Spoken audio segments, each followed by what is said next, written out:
자, 2장에서 왜 상처 입는 것이 두려운 걸까? 해핑 인간의 성장 배경 2장에서 1장에서 본 것처럼 해핑행 애착 성향에서 비롯된 해핑 인간은 어떤 종류의 인격 특징인지에 따라서 폭이 넓긴 하지만 타인에게 마음을 터놓는다거나 신뢰관계를 구축해서 오래 지속하기 힘들다는 공통점이 있다. 개인주의든 근대 사회를 서로 해핑 인간이 차지하는 비율이 높다. 애착 성향이 만들어지기까지는 유전보다는 양육 환경 같은 2차 요인이 더 영향을 끼친다. 현대인들 중에서 해피형 인간이 늘어난다는 것은 인간들은 정을 유지시키는 애착 시스템이 이성이 생겼다는 뜻이다. 방치와 회피, 오래당은 해피형 애착 인간의 원인으로 지목받는 것은 방치했던 아이가 부모에게 보살핌과 관심을 요구해도 무시당하거나 배반당하는 상황이 반복되면 아이는 결국 더 이상 기대하지 않고 상처 입지 않기 위해서 관계를 피하게 된다. 심리적인 반응이라기보다는 살아남기 위한 동물적인 반응이라고 할 수 있다. 이 과정에서 보상을 얻을 수 없는 행동은 하나둘 사라져간다. 예를 들어서 울고 보채는데도 부모가 계속 아무런 반응을 보이지 않으면 아이는 마침내 그런 행동을 멈춘다.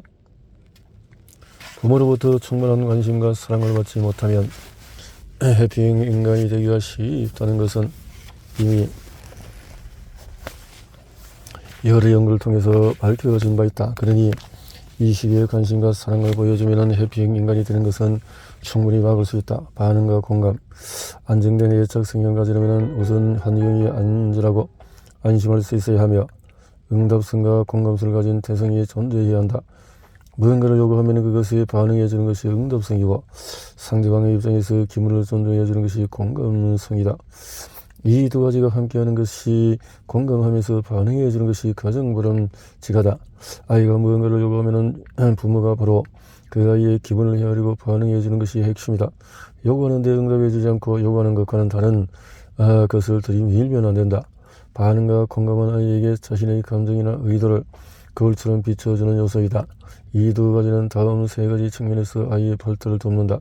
첫째, 아이는 정서상 만족감을 느껴서 상대방을 기분 좋은 존재로 인식한다. 신뢰감을 길러준다는 면에서 반응과 공감은 상당히 중요하다. 둘째, 아이의 감정이나 의도를 거울처럼 비춰줌으로써 자기 자신의 기분을 이해하는 힘을 길러준다. 여러 복잡한 감정이나 본능적인 요구에 사로잡혀 있는 아이는 자신이 무엇을 느끼고 원하는지를 잘 알지 못한다. 부모가 아이의 기분을 파악해주고 웃거나 곤란한 표정을 지으면서 피드백을 해주는 아이는 자신에게 벌어지고 있는 일을 서서히 이해할 수가 있게 된다. 막연하거나 혼란스러운 감정과 욕구에 이름이 붙고 쉽게 이해가 하게 되는 것이다. 셋째는 반응과 공감이 반복하면서 아이 스스로도 똑같이 반응하고 공감하는 습관을 갖게 된다는 것이다. 아버지의 영향, 어머니가 해피형이고 아이에 대한 관심이나 공감이 부족한 경우에 아이는 해피형 인간이 되기 쉽지만 의외로 중요한 것이 아버지의 역할이다. 아버지가 아이에게 무관심하거나 무반응으로 일관하는 경우에도 아이는 해피형 인간의 성격을 갖게 된다. A씨의 아버지는 교사였다. 가르친 일이 직업이었기에 다른 동아리나 모임에서도 고문을 받기도 하는 등 성실하다고 소문난 사람이었다. 그러나 그런 아버지가 집에서 N씨에게 무관심했고 교육 또한 어머니에게 전부 떠넘겼다. 집에서는 말수도 적어서 자신이 먼저 말을 꺼내는 일도 거의 없었다. 아버지는 뜻고기는 사교적이어서 밖에서는 활동적으로 행동했지만 사실은 진정한 친구로 할 만한 존재가 한 명도 없었다. 어른이어서 생각해보니 아버지 또한 자신의 가 마찬가지로 친밀한 관계가 고통스러워 타인과 너무 가까워지는 것을 회피했던 것이 아닐까 싶었다. 말을 걸어도 곤혹스럽다는 표정을 지으며 자신의 방으로 들어가 버리던 수수께끼 같은 아버지의 반응을 이제 겨우 이해할 수 있을 것 같았다. 전노의 아이에게 어머니가 자신의 일부 같은 존재라면 아버지는 생애 처음으로 만나는 타인이라 할 수가 있다. 아버지가 공감이 가득한 형태로 피드백을 해주는지의 여부, 아버지와 안정된 애착 관계가 형성되어 있는지의 여부는 이후에 아이의 사회생활과 인간관계에 지대한 영향을 미친다. 프로이트가 오이디푸스 컴플렉스라고 불렀던 아버지에 대한 라이벌 의식이나 공포심도 애착 관계를 형성한다면 슬기롭게 극복할 수 있다.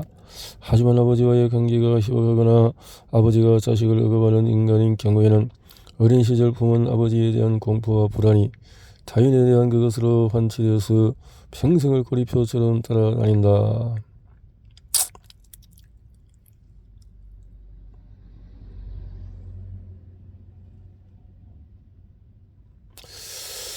에릭 호프의 경우에 부부 노동자 철학자로 유명한 사회 철학자 에릭 호프는 다양한 인생 편력과 더불어서 방랑하는 삶을 보낸 것으로 알려져 있다. 그의 인생은 어느 의미에서는 그가 남긴 철학 사상 이상으로 시대를 앞선 것이었다. 그의 인생은 그야말로 해피 연속이었고 인생의 대부분을 그것을 극복하는 데 썼다고 해도 무방하다. 그는 오렌지 농장에서 일하는 노동자로 전국 각지를 돌아다녔다. 그러다가 결국 샌프란시스코의 거처를 정하고 부두 노동자로 일하면서 첫 작품을 발견한 것이 49살 때였다. 무엇으로부터 계속 도망쳤던 것일까? 계속 도망쳐야 했던 것일까? 에릭 호프는 7살 때 어머니를 여의고 그로부터 머지않아 실명하는 두 비극을 한꺼번에 겪었다. 에릭이 5살 때 어머니는 아이를 안은 채 계단에서 글로 떨어졌고 그 사고가 원인이 되어서 자리에 누운 뒤 2년 후에 사망했던 것이다. 가구를 만드는 장인이었던 아버지는 독서와 음악을 좋아하는 교양 있는 인물이었지만은 눈이 보이지 않는 아들을 무거운 짐으로 느껴서 바보라고 부른 적도 있었다. 에릭 호프가 실명한 것은 심리적인 이유도 컸던 것으로 보인다. 어머니를 잃은 그는 이 세상 따위는 보고 싶지도 않다고 할 만큼 비극적인 생각이 빠져버렸다. 실명한 그를 보살펴준 것은 마사라는 독일계 가정부였다. 결국 그는 마사에게 깊은 애정을 느끼게 되었다. 그러던 그는 15살이 되어서 갑자기 시력을 찾았다. 그러나 그에게 이 사실은 기쁨이라기보다는 오히려 낙오로부터 처방된 것 같았다. 그때까지 마사에 대한 그의 작은 시각적인 것이라기보다는 촉각 후각적인 것이었는데 예전처럼 어리광을 부를 수 없게 되자 그와 마사의 관계는 이내 서먹서먹해졌다. 그 후에 마사는 독일로 건너갔고 에릭은 마음 편하게 독서를 쓰는 것을 찾게 된다. 하지만 그에게 더욱 가혹한 불행이 덮쳐왔으니 바로 아버지가 사망한 것이었다. 호프 가문은 50살 이상 산 사람이었을 정도로 단명한 것이 유전적인 특징이었다. 아버지 역시 예외는 아니었다. 에릭에서 아버지의 죽음은 단순히 아버지를 잃었다는 사실에 그치지 않았고 자신 또한 일찍 죽을 거라는 저절을 확인하는 일이기도 했다. 그 때문에 에릭은 이후로 더욱 세속적인 것이 무관심해지고 무념으로 일관하는 삶을 살았다. 어린 시절 부모가 죽거나 곁에 없는 경우에는 방치당한 아이와 똑같은 영향을 받게 된다. 살아있을 때 어머니가 아무리 애정을 쏟았다고 해도 죽은 이후에는 머리카락이라도 한 번 쓰러질 수가 없기 때문이다. 지각이 생긴 이후에 경험하는 사별과 이별은 세상이 얼마나 허무하고 짧은지를 마음에 각인시켜주는 계기가 된다. 지속적인 애착으로 애착관계가 형성되는 이만큼 이별은 상처로 남을 수밖에 없다. 그 때문에 어린 시절 부모와 사별한 사람은 매우 쉽게 해피형 인간의 특징을 보이게 된다. 이제 예로 다네다 산토카도 그 전형적인 예이다.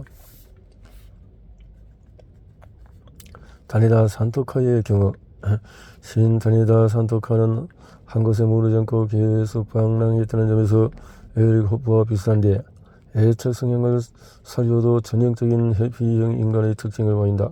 성장 과정이 그 원인도 이라는 점도 호프와 비슷하다.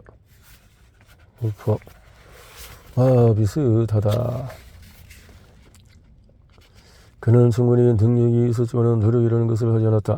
그래서 가장 중요한 시점에 버티지 못하고 신화 소설의 세계는 오늘날 인터넷이나 영화의 세계와 그렇듯이 현실 세계에서 자신이 있을 곳을 찾지 못한 젊이들에게는 적절한 피난 장소였고 이렇듯이 애착 대상을 잃게 되면 그들은 고통을 느끼게 되고 상실의 고통에서 도망치기 위해서 다른 애착의 프로세스에 돌입하는 것이다. 고통을 피하기 위해서 애착하는 것 자체에서 도망치려 하는 것이다. 해피형 애착 성향은 탈애착을 반복함에 따라 더욱 강해진다. 양육자나 보살펴주는 누군가가 몇 번이나 바뀌는 상황 역시 해피형 애착 성향을 더욱 가속화한다. 이사나 전학도 마찬가지다. 그러므로 어린 시절 부모의 전근으로 이사를 반복하는 것도 아이에게 해피형 애착 성향을 키워주는 결과로 이어질 수가 있다. 과도한 관심. 앞에서도 말했지만 오랫동안 해피형 인간이 되는 원인 중에서 가장 큰 것이 방치였다. 하지만 연구가 계속되면서 역으로 과거나 과도한 지배형 해피형 인간을 만드는 큰 원인이라는 것이 밝혀졌다. 2, 3년 강제 수용소 체험조차도 그런데 어린 시절부터 즐겁 감시인 같은 부모 밑에서 벌을 받고 자신의 의지와 상관없는 일을 억지로 강요당한 채 살았다면 어떨까? 관심의 양은 지나치게 충분하지만 지위를 살펴보면 문제가 있다. 아이의 기분을 살피면서 공감을 바탕으로 대응하는 것이 아니라 자신이 정해놓은 규칙과 기준에 따라서 일방적으로 관심을 표명하기 때문이다. 아이 입장에서 보면은 원하지도 않은 것을 억지로 강요당하는 것은 숨막히는 체험일 따름이다. 그러니 부모와의 관계에서 기쁨보다도 고통을 느낀다고 말할 수가 있다. 옳은 것을 너무 강요하는 부모. 예의 바른 가정에서 자란 SC는 어머니가 신경질적이고 걱정이 많아서 어린 시절 밖에서 논 적이 없었다. 어머니는 무엇이나 옳은 것이나 규칙에 얽매이는 사람으로 식사 때도 차려준 것을 남김없이 다 먹지 않으면 용서하지 않았다. 좋고 나쁨에 대한 판단을 허용하지 않는 것이다. SC는 매일 식사 시간이 고통스러워서 견딜 수가 없었다. 먹는 것이 즐거움이 아닌 의무이자 고역이었다. 그 후에 오랜 시간이 흘렀는데도 SC는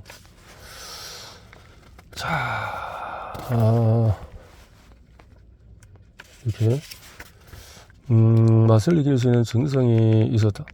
먹는 게 즐겁다는 사람을 전혀 이해할 수가 없었다. 느낄 수 없는 증상. 이거 맛있네요 말하는 사람 보면 SC는 슬퍼지다가 한다. 어떻게 그렇게 먹는 것을 즐길 수 있을까? 아무 맛도 없는 것을 그저 의무적으로 먹는 자신을 생각하니 슬프던 일이다. 이 일이 상징하듯이 SC의 어린 시절은 해야만 하는 의무감에 속박당해 있었다. 의무를 게을리하면 어머니의 엄격한 질책이 날아왔다. 무언가를 진심으로 즐기는 경험은 없었고 자신이 뭔가를 하고 싶다거나 자신이 무엇을 느끼고 있는지 이것은 주체성을 존중받기보다 의무에 속박당해서 자기의 영역을 계속 침범당하면서 타인에게 종속되어 살아온 결과이다. SC는 싸우지 않는 길을 선택했다. 신경질적이고 불안감이 강하며 몸도 약한 SC는 현실적으로 그 길을 선택할 수밖에 없었던 것이다. 싸우지 않음에 따라서 SC는 집에서도 학교에서도 착한 아이 우등생으로 행동했고 실제 성적도 좋았다. 인류대학에 진학하고 대기업에 취직할 수 있었다. 하지만 그와 동시에 그는 주체적인 삶의 방식도 잃어버렸다.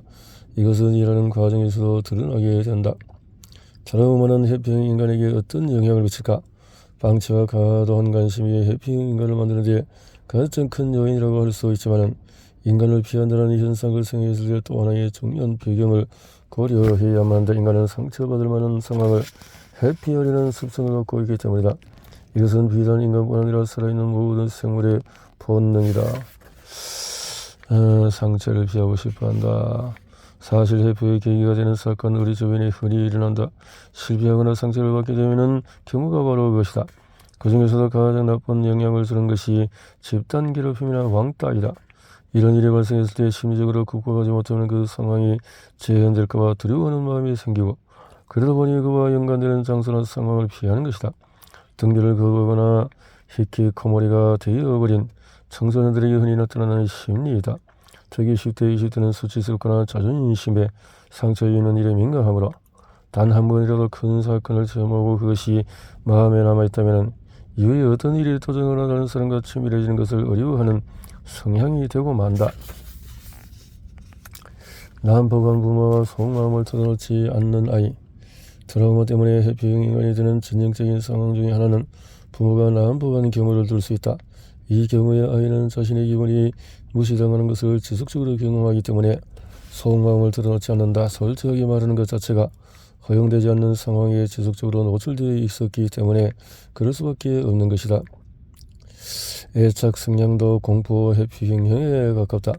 누군가의 손길을 원하면서도 그 누군가를 순순히 믿을 수가 없어서 사회에 부적응하거나 고통스러운 삶을 살게 되는 것이다. 그가 이런 인간관계를 맺게 된 데는 성장 과정이 깊은 영향을 미쳤다. 부모의 불화에 상처를 받는 아이들. 부모가 싸운 끝에 이혼하는 모습은 아이는 성인이어서도 연애나 결혼에 적극성을 띠지 않는다. 이성을 아예 멀리하는 사람도 있다. 이 애정이라는 것을 지속성을 가진 무언가로 믿기가 힘든 것이다. 아버지나 어머니 중에 한쪽이 늘 다른 쪽 험담하는 경우도 마찬가지다. 아이는 비난받는 쪽도 비난하는 쪽도 진심으로 신뢰할 수가 없다. 일상적으로 부정적이고 공격적인 감정에 휩싸이다 보니 누군가와 정서적으로 친밀한 관계를 갖기가 힘들다. 우울해지는 것을 피한다. 방치된 아이든 과도한 관심을 받은 아이든 학대나 불화에서 트라우마가 생긴 아이든 모두 다시 상처받을지도 모르는 상황을 피한다는 공통점이 있다.